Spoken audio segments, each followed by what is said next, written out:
I've only a few words to say. I won't take up much of your valuable time, Thelma. You have decided to leave me. I can accept that. You think that is the answer? You may very well be right. Who knows? Only time will tell. I can accept that. But what I cannot accept, what I cannot begin to accept, is that you should think that I was having an affair with another woman. Now, this I find, well, this lack of trust. It's taken something from our marriage, Thelma, and it's going to take a long time. A long, long time, Thelma, and a lot of hard work to put back what's gone. Now, do I make myself clear? Who are you talking to? I wasn't talking to anybody. Saw your lips move, Norman. Just thinking aloud. Come on, now, drink that while it's hot. You put sugar in it. You know I don't take sugar. I told you I don't take sugar in tea. Well, I'm sorry, mate. Just don't stir it, that's all. Oh, that's no good. The sugar's in there, isn't it, doing its damage? I've told you I've cut out sugar, like I've cut out chocolate digestive biscuits, and salted nuts and lemon curd. Well, I'm not to know these things, am I? This is just the first morning of our new life together, Robert. I'm just getting to know you, getting to know all about you, getting to like you, hoping that you like me. Not funny at all. I'm sorry, I'm just trying to bring a smile to that pale little face, just take your mind off your troubles. Do you fancy a bacon sandwich? I can't eat, just like I can't sleep. No, I didn't sleep very good either. That guest room of yours has obviously never had a guest in it. It's not aired, you know, that room. I was freezing in there. I had to sleep with my socks on. You always sleep with your socks on. I do not. Not in the warm weather. You do? You sleep in your vest and all. You've got some very odd personal habits, you. What do you mean, odd personal habits? Well, you have. No, I have not. Look, it's all right for you, mate. You could afford to sleep in the nude if you wanted to. You've got the electric blanket. I don't mean just last night. I mean in general. Like what? Just little things. One can't help fail to notice. Not much in themselves, but they let you down. Little things like what? Well, when you go into somebody's house, anybody's house, you always kick your shoes off. And you always undo your top trouser button when you've eaten too much. That's not nice, is it? Not in company. You pick your teeth. And you scratch a lot. I've never said this before, Terry, but when we were in the Scouts, I didn't like sharing a tent with you. Why the hell not? You think I was going to attack you? There was always an evil smell in the morning. I could never eat me porridge. Oh, all the nastiness is setting in now, though, but you've obviously bottled all this lot up for years. We were 13 when we got hired out of the Scouts. All these years, and I don't know. Look, don't you start getting at me, mate, just because your wife's left you and I put sugar in your tea. What about your own peculiar personal habits? Like talking to bears. There was the whole bloody Seagull Patrol in that tent, you know, not just me. Why blame me? Of course there was an evil smell. It was a mixture of wet feet, wind and woodbines.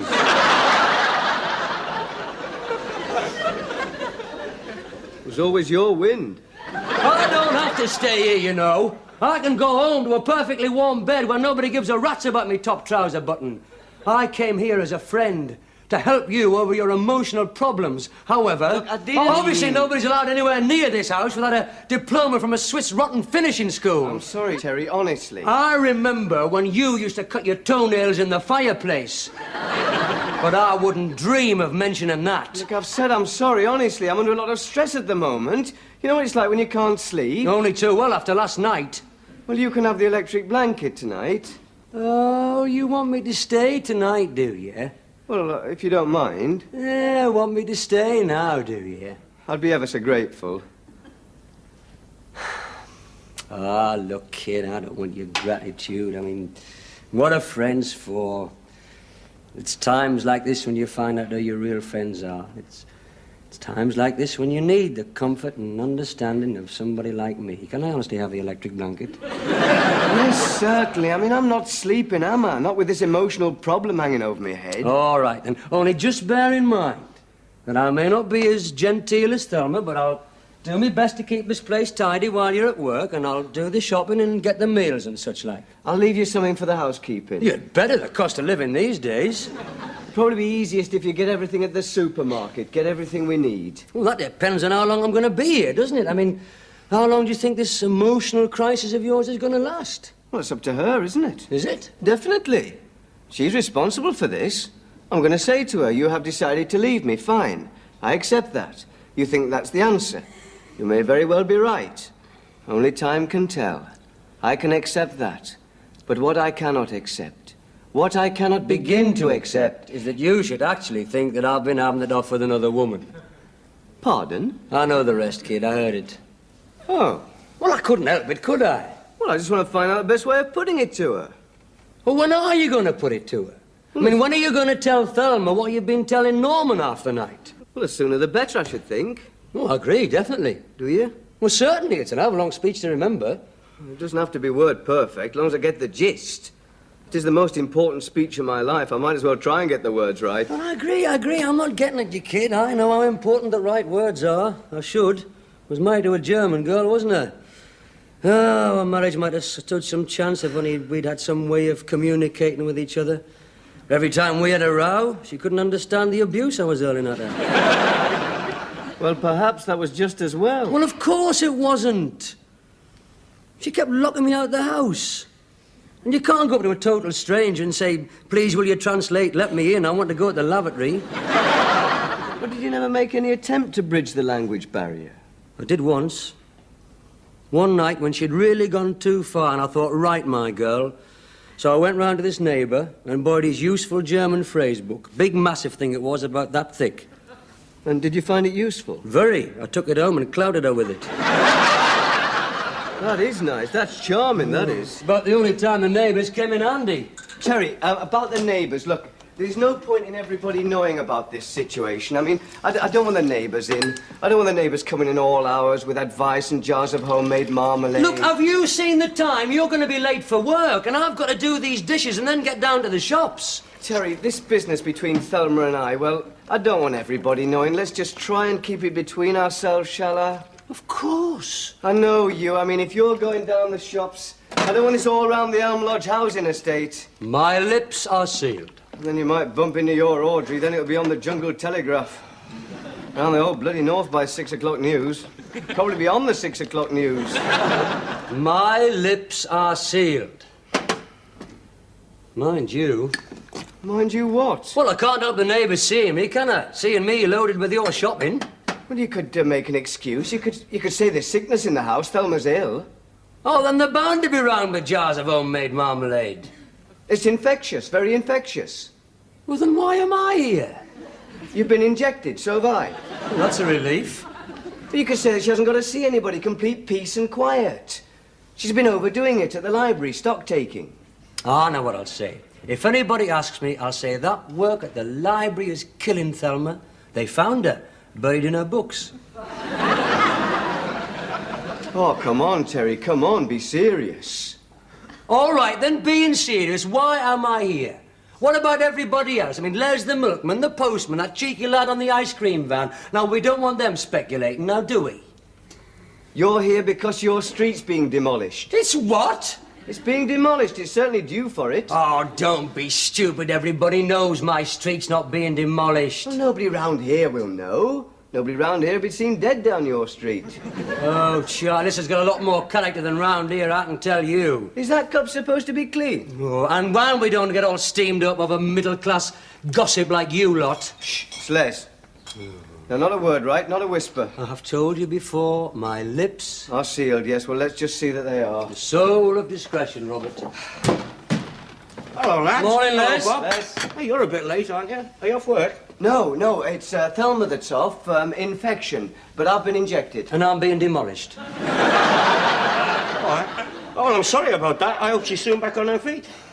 She'll be all right. Just peace and quiet, peace and quiet. Yeah, the reason I knocked was because I noticed there wasn't any empties out, like. Well, I haven't got round to them yet. Right. Same as usual, is it? 2 pints and a strawberry yoghurt. Strawberry yoghurt? I thought you'd cut out sugar. Thelma has that. Oh, I see. Well, just the 2 pints today, Les. You can cancel the yoghurt indefinitely.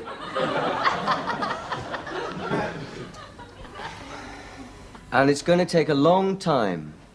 A long, long time, Thelma. And a lot of hard work to put back what's gone. Is that a dash? Pardon? After a lot of hard work, should it be a dash or do you think a colon? Does it matter? You said it was an important letter, Bob. It is an important letter. It's the most important letter of my life. Then I think it's important to get the punctuation right, don't you? Look, my marriage isn't going to hang on the difference between a colon and a semicolon. Dash? Colon or a dash? Oh, you decide. You're the clerical bloody genius round here. If you're going to be like that, I'll get the swear box. I'm sorry, Wendy. I'm sorry. I'm under a lot of strain. Emotional strain? Emotional strain, yes. That's the worst sort. My boyfriend Gordon and I went through a lot of that. Really? At Easter, when we went to Derbyshire potholing. Yes, one can see how that would cause a lot of strain. Well, it's him that does the potholing. I don't do it. I think it's dangerous. And it can't do you any good, all that damp. And it's no fun for me. I've just got to sit in the tent all day while he's burrowing down some dark hole with the flashlight. Wendy, have your potholing experiences got anything to do with my problems? I thought it might help to know that other people have been through times like these. I'm waiting for Thelma to come home, not emerge from a dark hole. I just meant that... Just type it out. There's a good girl. Yes, Bob. Of course, Bob. Just type it out, Wendy, please. I would just like to say one thing. Yes, must you? I think it's a bit impersonal for you to write a letter of this importance on the works notepaper. I'm not. I just want you to type it out so I can go over it and polish it like. Oh, I see. I would just like to say one thing. Must you? I think it's a very lovely letter. Do you, Wendy? Do you really? I don't see how she can fail to be impressed. Well, once I've corrected the punctuation. Wendy, listen. This letter, well, this whole affair, I mean, just let's keep it between ourselves, shall we? I don't want it right round the office. I don't want it to go any further. I'm the soul of discretion, Bob. Right, good, because I don't want anybody to see that letter. You know, if one of those girls saw it or something. And you know what that lot are like? You know how they thrive on gossip? My lips are sealed.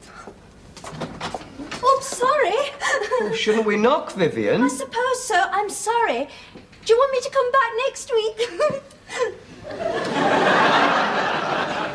What is it, Vivian, please? Look, I'm supposed to make a list of everyone who wants to go on the office outing to Hexham Races. I want to know if you and Mrs. Ferris are going. Yes, I should think so. Yes, you can put us down for that. Do you think it's worth it, Bob? What?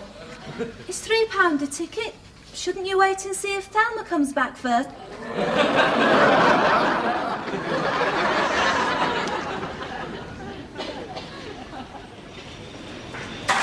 Watch it.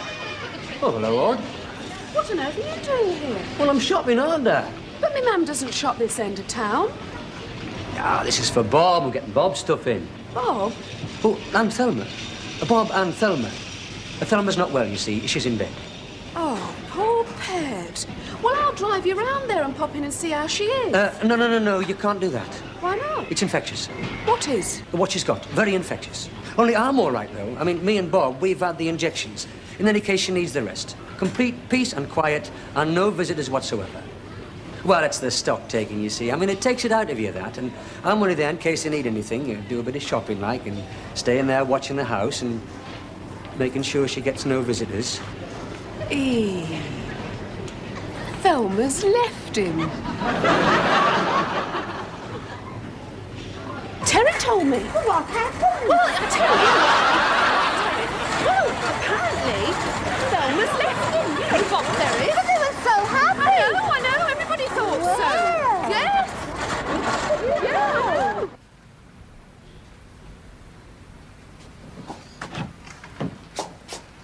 What is it? Oh, it's Bob. You're Bob. Well, let's see him. You can't see him, not now. He's in the Venetian cafe opposite. I've never met your Bob. He's been in there half the afternoon. Keeping a lonely vigil. Pardon, Anthea? Keeping a lonely vigil on the one he loves. You leaving him like that has stung him into realising the depth of his love for you. Shh. Oh, keep your voice down, Anthea. Look, this thing between me and Bob, I've told you because of his phone calls, but I'm relying on your discretion. It's just between ourselves. Oh, my lips are sealed, Thelma. Good. It's just that I think you should run to his arms. Look, we're supposed to be reclassifying Anthea, and we're only up to archaeology. I've never met your Bob, but I can't believe he's the philanderer you say he is. Not a man who could spend a lonely vigil for hours in that horrible Venetian cafe. He's probably trying to pick up the waitress. You've seen that girl. That's his type, common and available. Oh, I wouldn't have described you like that, Thelma. I'm the type he married. That Moira over there is the type he lusts after. From what I've heard of your Bob, he'd never dream of running after another woman. He's over there now because you refuse to take his phone calls. If he does start to notice Moira, you've only got yourself to blame. Your heartless indifference will drive him to the arms of another. And all he was doing was keeping a lonely vigil on the one he loves. Anthea, you spend far too much time in romantic fiction.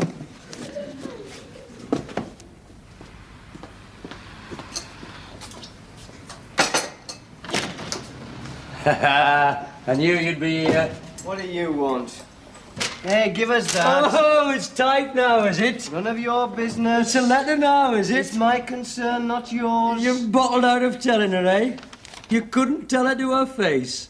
I wish you would stop asking the obvious. It's a very irritating habit of yours, Terry. There you go again, switching the attack to my habits, changing the subject, not facing facts. That's not the way to play it, you know. If you want my advice, you will tell it to her straight, to her face. Cup of tea, please, Pet. All right, love. I do not want your advice. I do not want your help. I do not want your opinion. I do not want the benefit of your marriage guidance counsel. You're always telling me how to run my own marriage when yours was a disaster. You're like a man with 15 kids advising on family planning. All I am saying is, if I was married to you and we had rows, Which we would have constantly. I would expect more than a letter. I would expect to be told straight to my face. Which one of them? I will ignore that remark, considering as how you're under an emotional strain. I am going to tell her to her face. That's what I'm doing here. She comes here for coffee. But she's obviously avoiding me, so I've decided to post it. Oh, I'll drop that in the post office for you. No, you won't. Most important letter of my life. I want to make sure it gets there, thank you. Yeah, Pet. Thank you. Thank you. How did you know I was here? I bet you rang the office, didn't you, and spoke to Wendy, and I bet the both of you had a right royal natter about it. And I bet all the girls on the switchboard were listening. Ah, Bob, man, I guessed you were here, it's obvious. How? Because Thelma works opposite. When we were kids and you and her had rows, where did you spend all your lonely afternoons? Outside the railings of her grammar school, waiting for her to come out, waiting to speak to her and carry her satchel. And if she refused to speak to you, which she nearly always did, you wrote a letter, and you gave it to Norma Braithwaite to give to Thelma. Yeah, me, nothing's changed much, has it? Suppose not. Nothing's changed. I remember once I wrote a really long one. It took me days and nights. I took such care with that letter. I looked up all the words in my little pocket dictionary, which was a present from my Auntie Gladys. Only time I ever used it. Except to look up mucky words. They were never in. No, never. They're in the big one, but not those little pocket ones. Not the sort aunties give you for presents. I took such care with that letter. Most important letter of my life. I wrote it all out in my new Parker 51. That was a present from my Auntie Elsie. Sealed it with pink sealing wax and wrote Swalk on the envelope. Only I didn't give it to Norma Braithwaite because she was off with chicken pox. I gave it to you to give to Thelma. That's right. And you pinned it on the notice board for the whole bloody school to read. What an evil thing to do. You're right, nothing's changed. Even in those days when you used Norma Braithwaite as your messenger, all your breakups were down to your supposed infidelities. Right, nothing's changed. Not a grain of truth in any of them. Right. Well, I don't know. I did put it about a bit. Not as much as Thelma thought you did. It wouldn't be humanly possible to put it about as much as Thelma thought I did. That's what makes all this so unfair. I mean, didn't she realise that as a married man, I don't? Well, I don't. I know you don't. I'd know if you did. Your nervous catarrh had come back. I'm not saying that I don't like girls. I mean, I'm not saying that I don't notice girls. I can't say I haven't noticed that waitress. I mean, even in my darkest hour, I can't fail to have noticed her provocative body. And that ladder up her left leg. Fantastic legs, ain't it? Right up to her throat. Naughty little bum and all. Cheeky. But she's just an erotic fantasy. As is the girl in the filling station on the bypass. I mean, I'd no more dream of taking them out than I would of taking you to the badminton club. Oh, I don't expect to be taken out. I've got to slave over a hot stove all day. Well, I'm going to post this. Are you coming? No, I think I'll hang on here. Keep an eye on the ladder. I'm just, popping over the road. Do you want anything or just coffee? Just coffee. Anthea, Yes, Thelma? are you going to the Venetian? Oh, well, it is the handiest. Look, I don't want you talking to my Bob. Thelma, of course not. I don't know the man. Well, you didn't know that man who lost his glove in the reading room this morning, but you're going to the pictures with him tonight. I do not talk to strange men in coffee bars. And despite what you allege, I bet your husband doesn't even notice me.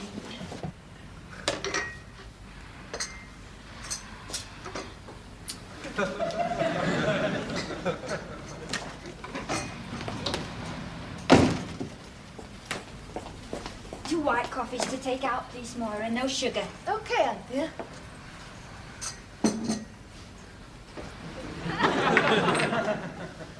Yeah. Oh, many thanks. Do you have to rush off? Pardon? Well, there's no mad rush, is there? Well, why don't you come and sit down and have a coffee or a bit of cake? Do you know who I am? No, but if you came and sat down, I soon would, and you'd find out who I was, and pretty soon we'd find out a lot of things. My God! You're everything she said you are. Who was that? I don't know. I thought... In fact, I was positive, but... Oh, well, never mind. You haven't posted it. No, I changed my mind. You were right. I realised that, well, the sooner this is settled, the better. You realise that the word is mightier than the pen. Yes, I am going to hand it to her. But she can read it at home. But I am going to hand it to her. It's not that I'm afraid to tell her, but, well, I'd never get the words right, and she'd only interrupt me, and you can't raise your voice in a library, and she'd never let me get it out. Not in the public library, she wouldn't. So, we'll go over there then, shall we? Me? You want me to come and all? I wouldn't mind. All right, come on, let's go. Oh, no, here he goes again. First one thing and then the other. What is it this time? Cold feet? No, it's just a pity. I stuck the stamp on.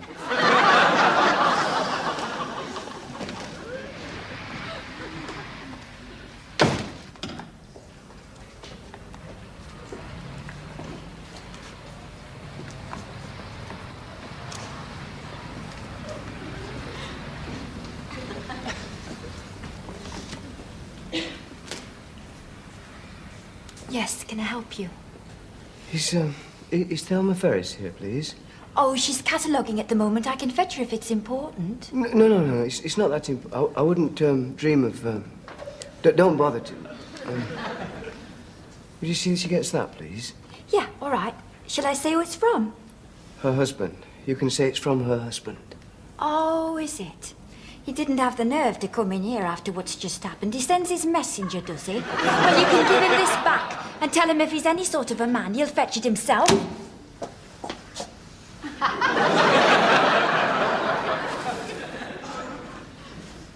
Pardon? Look, I'm just trying to... I'm just trying to deliver...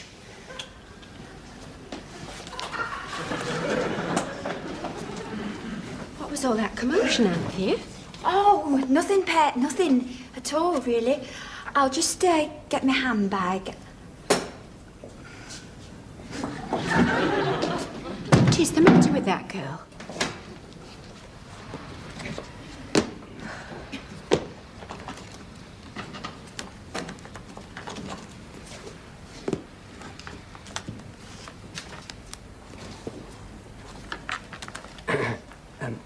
Excuse me, Thelma. Pet. Oh, it's you, is it? Well, Bob asked me to give you this. It's a letter, like, from him to you. He wanted to tell you personally, and he thought that the library wasn't the right place, and he knew you'd never let him get it out. He asked you to bring me a letter from him? Well, you can tell him. If he's got anything to say to me, he can say it to my face. And you can give him that message from his ex-wife. Shh! Oh, shush yourselves!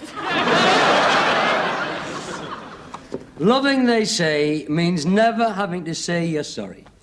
So how come, of all the people I know who are supposedly in love, they spend their whole bloody time apologising to each other? Well, it's worth thinking about, Norman. Hurry up. Here's your father. He needs all the support he can get. Give him a nice smile. Bear up. Of course, it's all over the whole town now, isn't it? No, it isn't. Yes, it is. It's bound to be after that fiasco in the library. I just popped into the Fat Ox on my way home from work, and that barmaid, you know, that big, sexy Scottish lass, she gives me this great, gooey smile and tells me to keep my pecker up. But that doesn't mean out. Yes, it does. She knows. You should have seen the smile. In the Crimea, Florence Nightingale gave that smile to amputees. Keep me pecker up. Look, if you're going to sit there and wallow in self-pity, I'm going to tell you something, mate. You don't half flatter yourself, you do. I what? You flatter yourself that the people in this town are that interested in you and Thelma. The never-ending saga of Bob and Thelma has been going on for years. Rumour has it that Florence Nightingale introduced you to, or was it Boadicea? I don't think I'll follow you. You were just fretting unnecessarily. You are getting what is known as a persecution complex. There's nothing wrong with your marriage. Or even if there is, nobody knows. Well, hardly anybody anyway. I mean, nobody from round up here goes anywhere near the Fat Ox, now do they? Yeah, I suppose you're right, Terry. We, the people of this town, are just not that interested in your personal problems. You're right. I'm sorry. Nobody knows. Or even if they do know, nobody cares. You're right. It's trivial. We'll patch it up. Sorry, Terry. Right. I'll go and put the kettle on. Yep, you put the kettle on and let's have a nice cup of tea. Good lad. And I'll help you write another letter. Well, I've forgotten what I said now, haven't I? Oh, I can remember every word. Any messages, by the way? Any phone calls? Oh, yes, the secretary of your badminton club called. Well, what did he want? I paid the subscription. It's all right, it's all right. He only wanted to ask whether you and Thelma wanted to enter for the club tournament. Oh, you didn't say anything to him, did you? Not to him. If he gets on the whole of the badminton club, oh, my God. Oh, Bob, for heaven's sake, how many times have I got to tell you? Your personal affairs are none of my business. Nobody is interested in spreading rumour and speculation. All I said was, put them down for the singles, but don't bank on the mixed doubles.